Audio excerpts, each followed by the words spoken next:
Hi, welcome. Enjoy the content. Subscribe and turn on notifications. I was standing outside my wife's office with a bottle of champagne in one hand, a bouquet in the other, and a lottery ticket worth $95 million folded inside my wallet when I heard her say, "Don't act scared now. Just keep smiling at him until the money clears. Then I'll take my half and we're done." Then a man laughed. Then she laughed with him. And just like that, before I ever got to tell her we were rich, I found out my marriage was already dead. My name's Daniel. I'm 38, and until that day I thought I had a simple life. Not easy, but simple. I owned a small commercial electrical business.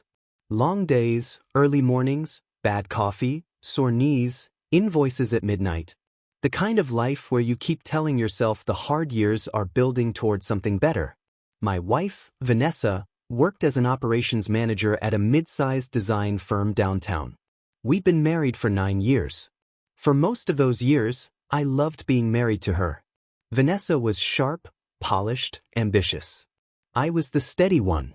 I fixed things. I remembered birthdays. I carried the heavier bag. I thought that balance worked. I thought we were a team. But about a year before everything broke, something in her changed. At first it was small. She stopped asking how my day was. She started taking calls in other rooms. She used to fall asleep with her head on my shoulder on the couch. Then suddenly she always had just one more email to send from the bedroom. She locked her phone. Started dressing better for work, but worse at home. Started calling me dramatic anytime I noticed the distance. I told myself it was stress. Then came the little cuts. The sigh when I talked about work. The smirk when I said I was tired. The way she'd say, "You're a good man, Daniel," like I was some old dog, loyal and harmless and not very bright. Still I stayed kind. I stayed patient. I thought marriages went through cold seasons. I thought if I kept showing up, she'd meet me there again. The day I won, I had stopped at a gas station outside town before a supplier meeting. I almost didn't buy the ticket. The machine was slow, I was already late, and the guy behind me kept clearing his throat. I grabbed a quick pick, shoved it in my jacket, and forgot about it until lunch. I was sitting alone in my truck in a grocery store parking lot, eating a dry turkey sandwich, when I scanned the ticket on my phone. At first I thought the app was broken. Then I checked the numbers again. And again. My hands started shaking so hard I dropped the phone between the seats. $95 million. I remember laughing once. Just once. Not because it was funny. Because it didn't feel real enough to cry yet. I called Vanessa immediately. No answer. I called again. Straight to voicemail. I left her a message, half whispering, half choking on my own breath. "Babe, call me back right now. I'm serious. I think we won. I think the ticket hit. I'm coming to your office." Then I bought flowers, the best champagne the grocery store had, and drove downtown like a man carrying lightning in his pocket. I kept imagining her face. I thought maybe she'd scream. Maybe she'd cry. Maybe she'd jump into my arms and we'd laugh about all the stupid things we'd never have to worry about again. Mortgage. Payroll pressure. Her student loans. My mother's medical bills. All of it gone. That fantasy lasted right up until the elevator doors opened on her floor. Her receptionist smiled and said, "Oh, Vanessa's in Grant's office." Grant Mercer. Her boss. I remember that part so clearly because the way she said his name sounded normal. Casual. Like there was nothing strange about my wife being behind a closed door with him in the middle of the afternoon. His office had glass walls, but the blinds were half drawn. I could see movement. I took 2 steps closer. And then I heard Vanessa's voice. $95 million, Grant. 95. She sounded breathless, excited. Not emotional. Not shocked. Excited. Grant said, "Then this changes everything." She laughed softly. "I told you I'd stay until it was worth it." My stomach dropped so fast it felt physical. I edged closer to the door, just enough to see through the gap where it hadn't latched shut all the way. Grant had both hands on her waist. My wife had her arms around his neck. There was no confusion left after that. No room for denial. No misunderstood angle. No innocent explanation waiting to rescue me. Then Vanessa said the words that burned the last of me out. Let him have his big moment. I'll cry, hug him, play the loving wife.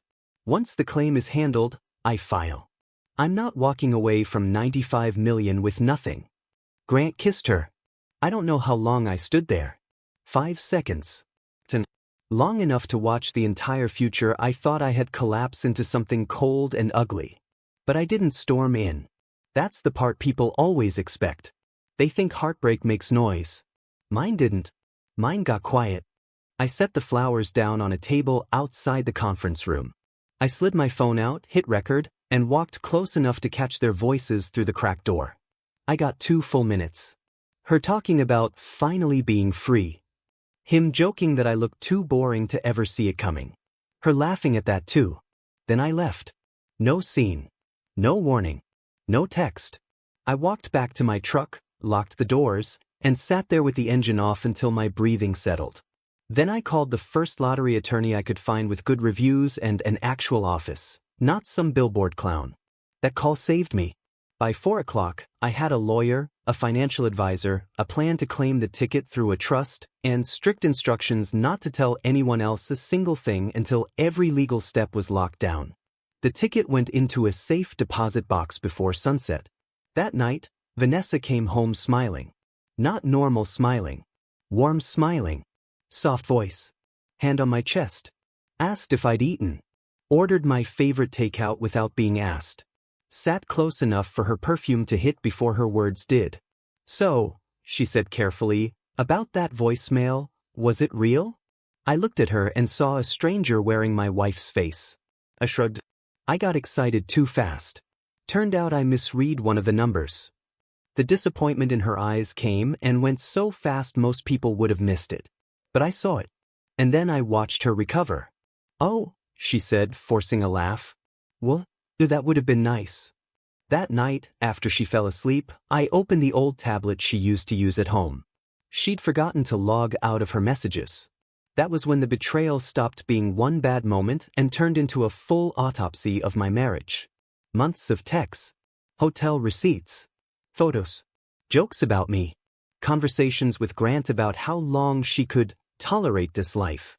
One message from Vanessa made me put the tablet down and walk outside just to keep from breaking something. He's loyal, predictable, and too grateful to leave. Men like Daniel don't start over. They cling. I stood in my own backyard in the dark and realized she had mistaken my kindness for weakness for years. That was her biggest mistake. The next week, I moved like a man doing surgery on his own life. I copied every message. Sent everything to my lawyer. Met with the divorce attorney. Changed passwords. Closed the joint credit line I was personally liable for. Pulled my business accounts farther away from anything tied to our home life. Packed a bag and rented a furnished apartment across town without telling her. I also sent an anonymous package to the owner of Vanessa's firm. Inside were copies of the affair messages, along with expense reports and hotel bookings Grant had hidden as client entertainment. Vanessa had approved several of them. Then I waited. Vanessa kept performing. She kissed me goodbye in the mornings. Asked if I wanted to look at vacation properties someday. Started talking about how life could change fast if we were just lucky once. I almost admired the discipline of it. Almost. 3 days later, I told her I had news. I said the ticket had been verified after all. I said the claim was moving forward quietly. And I said I wanted to celebrate with a private dinner before anything became public. I will never forget how fast her whole body lit up. She hugged me so tightly it felt like theft. She asked if we should invite our parents. Her sister. A few close people. Then, trying to sound casual, she asked if Grant could come too, since he'd mentored her through such a stressful year. I smiled and said sure. The dinner was at a private room in a steakhouse downtown. Everyone came dressed like they were already stepping into a richer version of their lives. Vanessa wore the red dress I used to love. Grant arrived confident, expensive watch, polished smile, acting like he belonged. Throughout dinner, Vanessa kept touching my arm, laughing a little too brightly. Grant kept making jokes about new chapters. They thought they'd already won. When dessert came, I stood up with a glass in my hand. Vanessa looked at me with that greedy little shine she must have thought was love. I said, "A week ago, I thought I was the luckiest man alive. I had a winning ticket in my pocket, champagne in my hand, and I was on my way to surprise my wife at work." The room got quiet. Vanessa's smile froze.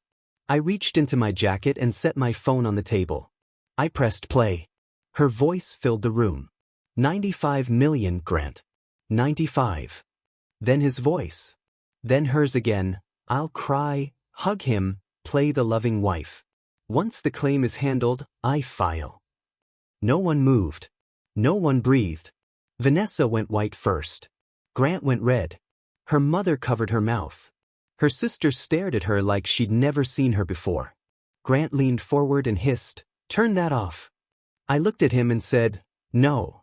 Then I slid 2 envelopes across the table. One to Vanessa. One to Grant.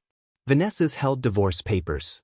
Grant's held copies of the expense records, along with a note that read, "Your employer already has the full package." Right on cue, Grant's phone buzzed. He looked down at it. I watched all the blood leave his face. Vanessa opened the papers with trembling hands. "Daniel, please?" I cut her off gently. "Don't." "Not in your loving wife voice. I've heard the real one." She started crying then. Real crying. Messy, panicked, humiliated. Grant stood up so suddenly his chair scraped the floor. "This is insane." "No," I said. "This is documented." Then I placed my glass down and said the only part that actually mattered to me. "The ticket is secured. The claim was structured before tonight. You don't get to smile your way into my future." I didn't yell. I didn't insult her. I didn't need to. I walked out while she was still calling my name. The fallout was slower than people think, but it came. Grant was fired within a week. The company opened an internal investigation. Vanessa was terminated shortly after for her role in approving the falsified expenses. Her family stopped defending her once they heard the recording themselves. She tried every version of regret, apology, rage, bargaining, blame. She said it was a mistake. She said she felt lonely. She said I'd been distant. She said Grant manipulated her. Maybe some of that was even true. It didn't matter. You don't accidentally build a second life and plan to cash out of the first one. The divorce was ugly, but not endless. My legal team had done their job well. More importantly, I had done mine. I stopped talking when emotions were high. I stopped explaining what she already knew. I stopped trying to rescue the person who had set the fire. That was the real turning point. Not the lottery. Not the affair. The moment I understood I didn't need her to admit what she did in order to leave it behind. People ask me sometimes what it feels like to win $95 million. Honestly, for a few hours, it felt like a miracle. Then it felt like a flashlight. It showed me exactly who was standing beside me and why. Today, my life is quieter. Smaller in some ways. Better in the ones that count. I still work, just not because I have to. I helped my mother. I paid off every honest debt with a smile. I bought a home with a view of the water and no bad memories in the walls. I sleep well. I eat in peace. I laugh without checking who means it. Vanessa gave me the worst day of my life in the same hour I got the luckiest number I'll ever see. But if you ask me now, years later, what I really won that day, it wasn't the money. It was the truth. And once I had that, the marriage was already over. Thank you for watching. If you enjoyed the story, don't forget to subscribe and turn on notifications so you don't miss the next one.